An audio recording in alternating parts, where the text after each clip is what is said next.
Hello guys, so this is going to be the part 2 of the video we previously uploaded here, and we're going to complete the full reading and practicalizing of this strategy called Elliott's wave. And this is where we stopped at this point, and that is where we're going to be continuing this reading from. And so you're still in line with us. Don't forget the topic is how smart traders use Elliott's wave to find big market moves, and this is going to be the part 2.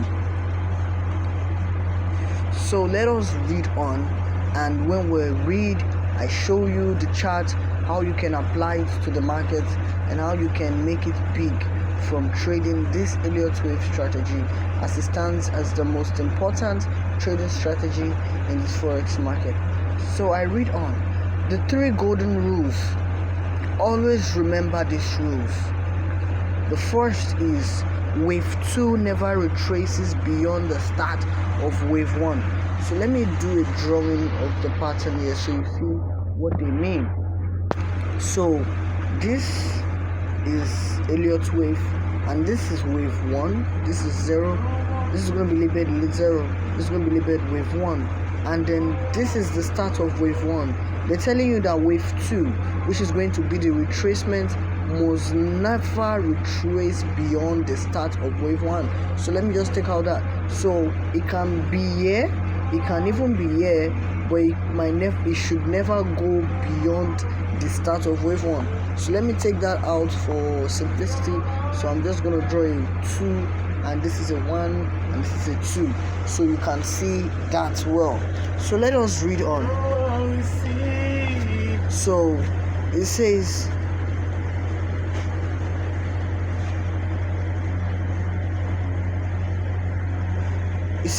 wave 3 is never the shortest impulse wave.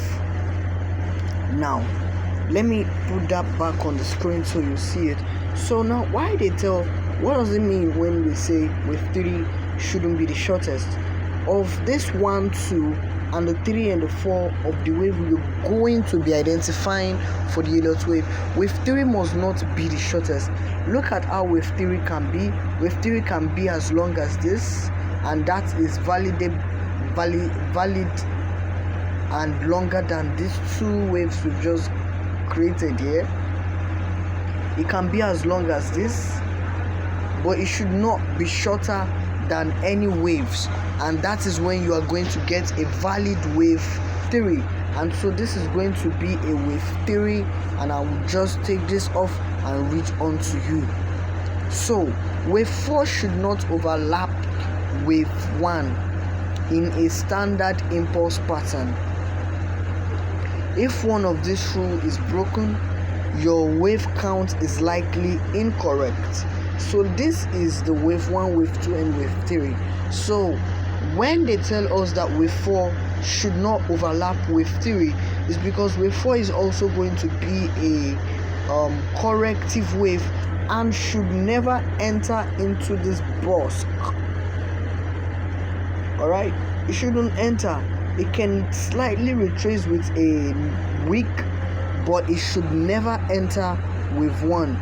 It shouldn't enter the territory of wave 1, and that is when you're going to be getting a valid wave 4.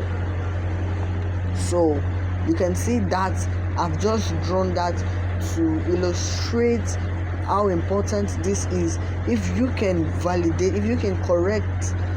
validate these principles we've just graphed here on the screen, getting accurate trades would not be a challenge at all, because when these waves are complete, when you spot a trade opportunity, it is very, very probable, and you are most likely to winning the game.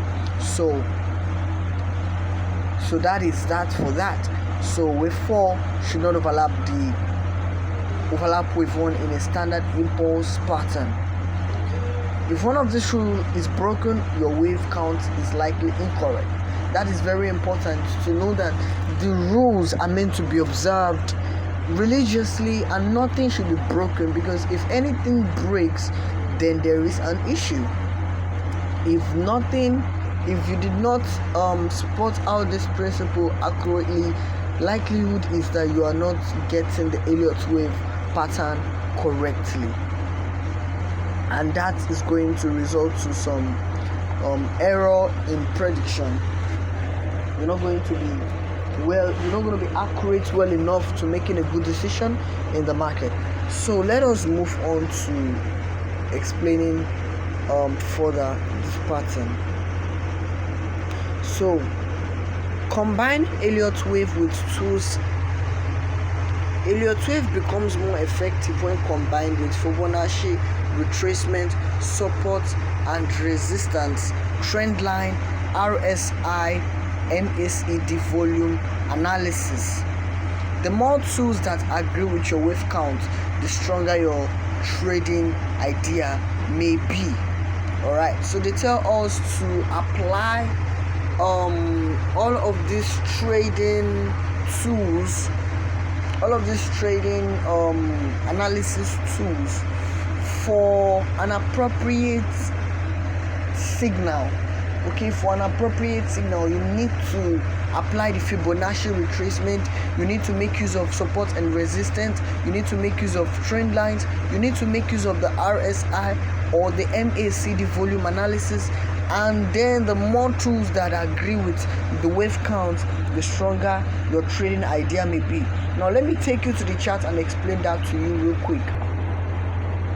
So traders, here we are, and in this particular chart I want to graph out Elliott wave for you, and I will use the technical tools to actually analyze the market so you understand how this work, and you should know that trend marking analysis tool will also work when you are spotting a wave count in this Elliott wave strategy on any given chart you chose to use it on.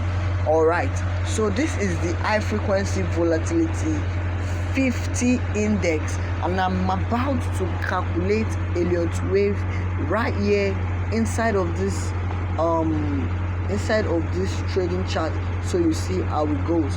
So before I count, I would actually like to zoom in, but let me just do it before zooming in. So I've just created a 5-wave pattern, and I'll tell you why. So I started from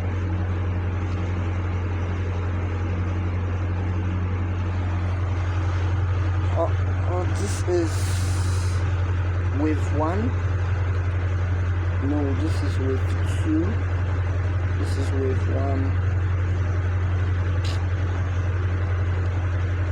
Wave 2. Oh, let me just put wave 1 under here before I go. So this is wave 1. This is wave 2. This is wave 3. Okay. This is wave 4. And this is wave 5. So guys, this is to show you what Elliott wave look like, and after it was spotted, the market responded. However, okay, this was almost looking like a non-validated Elliott wave strategy, but it's actually valid, because I see where the error was supposed to be, but the error was supposed to be at this point where I thought the market was let me take off this. The market was actually retracing. You remember the rule where they said wave 4 must not retrace into the territory of wave 3. If it does, it is invalid. So that didn't happen here. So this is a valid wave count.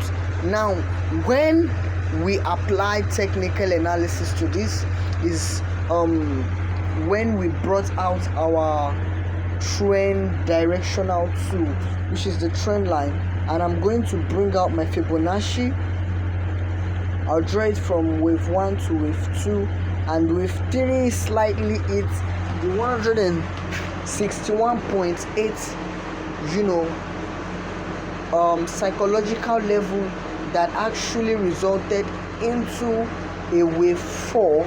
And when a wave 4 took place, we saw that before wave 5 came, wave 3 was broken, and wave 5 also did not retrace into the territory of wave 3, and that was why this trend became a valid trend.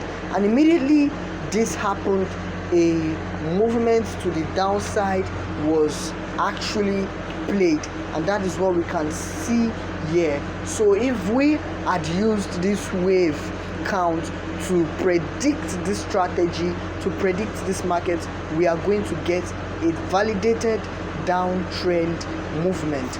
So let me take you back to the writing so you see clearly what I am explaining. So now we're back to the reading, and we are going to read on, and then we're going to complete this whole lesson on Elliott's wave, on how smart traders use Elliott's wave to find big market moves. So this is where we're currently at in our reading, so we're going to continue. So we say common mistakes. Avoid these common errors: forcing wave counts to fit your bias, ignoring the higher time frame trend, trading every small wave, entering without confirmation. So trading without a stop loss. Final thoughts: Elliott's wave theory is not a system that guarantees winning trades. Instead, it provides a structured way to analyze price movement and understand market psychology. The best traders combine Elliott's wave with solid risk management, patience, and confirmation from other technical analysis tools. Master the structure first. Practice on historical charts and only apply it to live markets, and then apply it, and only then apply it to live markets. Out rough you found this lesson helpful. Don't forget to like this video, subscribe to the channel, and turn on notification bell so you never miss future trading tutorials. In the next lesson, we'll dive deeper into how to combine Elliott's wave with Fibonacci retracement to identify high probability trade entries. Thanks for watching, and I'll see you in the next video. So before I close this video, I want to highlight what we just read here to make it a mindset for you to observe, so you do not fall into the big pit hole where a lot of traders enter into when they encounter high probable strategy like this ones. So yeah, I was saying the mistakes that you should avoid. Number one, which is the forcing wave counts to fit your bias. Now, what does that mean? Let me draw a wave count on the screen and show you what you should avoid, so that you do not end up in the trap that the markets actually put people into. So let's say this is the 5 wave count. Okay, so when you force a wave count in a situation like this, is, let's say you already found a wave 1, you already found a wave 2, You already found the wave 3, but wave 4 is retracing and it is coming down into the territory of wave 1. We already told you not to trade not to force every single wave count by observing the given rules and principle. The wave 4 should never retrace into the territory of wave 1, and that was a rule. But because she wanted to count every wave count, she wanted to force a trade, even when it retraced, you said it was just a slight touch. And however, I said if it was a weak line retracement that happened, it can be anticipated on. But when it is a candlestick touching another candlestick on this chart, then the wave count has been terminated. It is no longer a valid wave, so you cannot trade that wave. That way, if you observe this principle, you are going to overcome the side effect of trying to trade in every single wave count that you might spot, even when they are not valid. So the next mistake is to ignoring the higher time frame trend, trading every small wave, entering without confirmation. So let me emphasize on this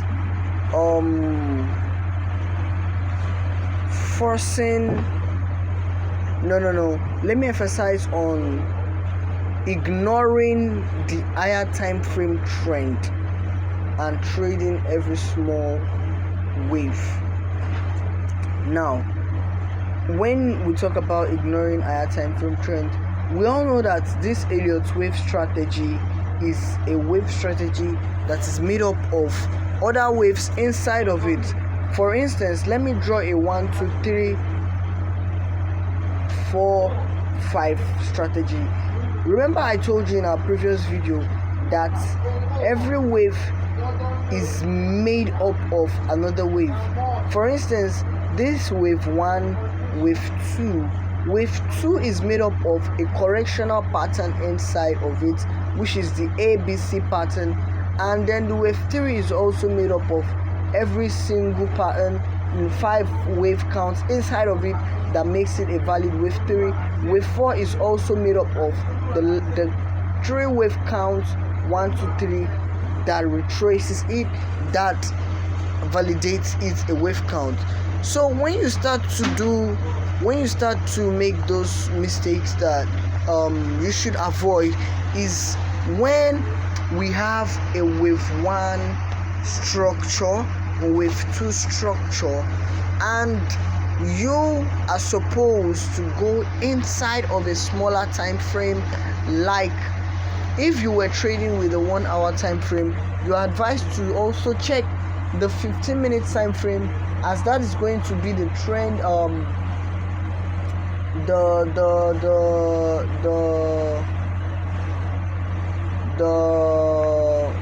what do we call this, multi-time frame analysis conference you're about adding. You're supposed to check a smaller time frame to confirm that the wave 2, that is a correctional wave, is also having these 3 patterns inside of it to validate it. You're supposed to do a top-down analysis, but because you were trying to trade every small wave, you did not do a confirmation. You did not do a multi-time frame analysis confirmation. So that would result into a loss, because you've only seen this happen in the 1 hour time frame, but you were supposed to do a multi-time frame analysis on the pair so that you have a higher confluence and probability. You did not do, and only took your based on what the 1 hour time frame says. That can also result into a loss that you also need to avoid. And that is when I talk about this trading every small wave and entry without confirmation. So I've been able to explaining those 2 mistakes that you need to avoid. And then the third mistake you need to avoid is trading without a stop loss. You need to avoid that, okay? Regardless of how accurate this pattern is, of course, the book told us that Elliott's wave theory is not a system that guarantees winning trade. Instead, it provides a structured way to analyze price movement and understand market psychology. The best traders combine Elliott's wave with a solid risk management, patience, and confirmation from other technical analysis too. Master structure first, practice on historical chart, and only then apply it to live market. So now you need to understand that you need to always set your stop loss, right? We've just known that Elliott wave does not guarantee an instant profit, but it can actually help you combine with your strategy to making the best decision out of this market. Elliott wave can help you combine and make the best decision out of this market. That is because it has high accuracy inside of it. If you make your research about Elliott wave strategy on the internet, you would see what I am talking about. Elliott wave is a very serious strategy that a lot of professional traders are using to maximizing their profit. Therefore, if you can learn Elliott wave, if you can learn the Elliott wave strategy and apply it to those simple other strategies that are out there, you are going to see its effectiveness and you're going to be very, very rich trading. Now, when we are told not to forget stop loss, when we see wave 1, wave 2, and wave 3 of course starts to form, when there are we find two strategies sorry about that. When we find two different wave counts, wave 3 is most likely going to show up and is going to be going down. However, it can also go up. Okay, wave 4, I mean to say, is going to start retracing and it wouldn't retrace to this point. So when you see a wave 3, you can actually trade for a wave 4 and anticipate it's not entering here. That can also be a right way to trade, but then you need to put a stop loss on your wave 3, because no matter how, the market can stop here, it can stop here, even though it wouldn't enter here. So wave 4 can be captured. But if you have a very tiny stop loss, it's going to be up here and up here. And when you put your stop loss there, if the market easily goes up without creating a wave 4, you still take your stop loss. So that is important, and that is very, very, very helpful when you understand how you can utilize it on the real market. So this is a done lesson, guys. I hope you learned something out of this channel today. I hope you learned something from this video. If you did, never forget to like, subscribe, share your thoughts, comment in the video, and make sure you invite other people to watch. So guys, this is the part 2 of this video, as the part 1 has already been uploaded. So this will be uploaded immediately after it has been made. So I hope you have a good day ahead of you. Make sure to subscribe for VVIP videos. Alright, they are premium videos you need to watch. You need to ask after them. They provide detailed explanation on how you can execute high efficiency trades and profitable trades. Guys, thank you for watching. This is the Frequency in FX Trading channel, and I will see you in my next video. Bye.